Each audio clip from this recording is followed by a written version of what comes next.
And Mark and Samantha, Chicago fire crews have been on the scene for hours now, still battling this fire. In fact, after we spoke with you guys at 6 o'clock, that fire flared up again just when we thought that they were making some really solid progress on it. So we have to be thinking about these firefighters as they work to battle this blaze in dangerous conditions. Now, we also know, according to CFD, that nearby residents have also been asked to evacuate just out of an abundance of caution, simply because of the nature of this fire. Now, Mark and Samantha, I spoke with the pastor a little bit earlier on this morning, and I have to say, despite what we're seeing right now, I am struck by how hopeful, optimistic, and positive this church congregation is being despite what is happening right now. An incredible testimony to their faith right there.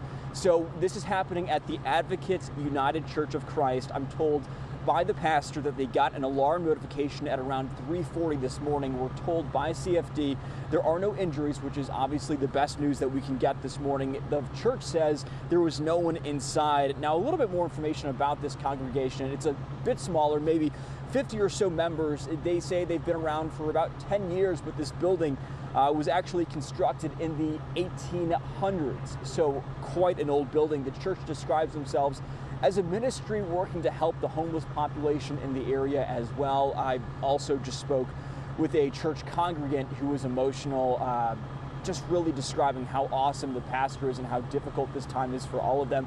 But I want to play you some of my interview with the pastor. Take a look.